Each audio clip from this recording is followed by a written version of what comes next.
ಕಟ್ಟಡ ಡೆಮಾಲಿಷನ್ ಮಾಡುವಾಗ ದುರಂತ ನಡೆದಿದೆ.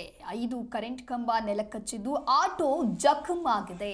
ಆದರೆ ಈ ದುರಂತದಲ್ಲಿ ಮಹಿಳೆ ಬಚಾವಾಗಿದ್ದೆ ನಿಜಕ್ಕೂ ರೋಚಕ. ಜಯನಗರದ ಸೋಮೇಶ್ವರ ನಗರದ 11ನೇ ಕ್ರಾಸ್ನಲ್ಲಿ ನಡೆದಿರ್ತಕ್ಕಂತಹ ಘಟನೆ ಇದು.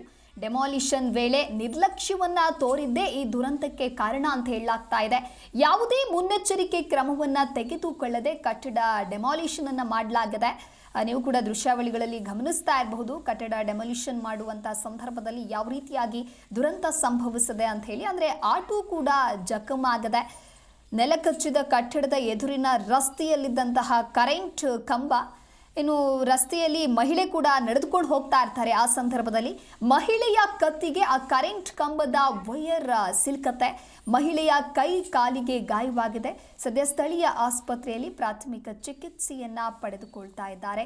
ಯಾವುದೇ ಮುನ್ನೆಚ್ಚರಿಕೆ ಕ್ರಮವನ್ನ ತೆಗೆದುಕೊಳ್ಳದೆ ಕಟ್ಟಡವನ್ನ ಡೆಮಾಲಿಷನ್ ಮಾಡ್ತಾ ಇದ್ರು. ಹಾಗಾಗಿ ಈ ಒಂದು ಕಾರಣದಿಂದಾಗಿ ದುರಂತ ಸಂಭವಿಸದೆ ಅನ್ನೋದಾಗಿ ಗೊತ್ತಾಗ್ತಾ ಇದೆ.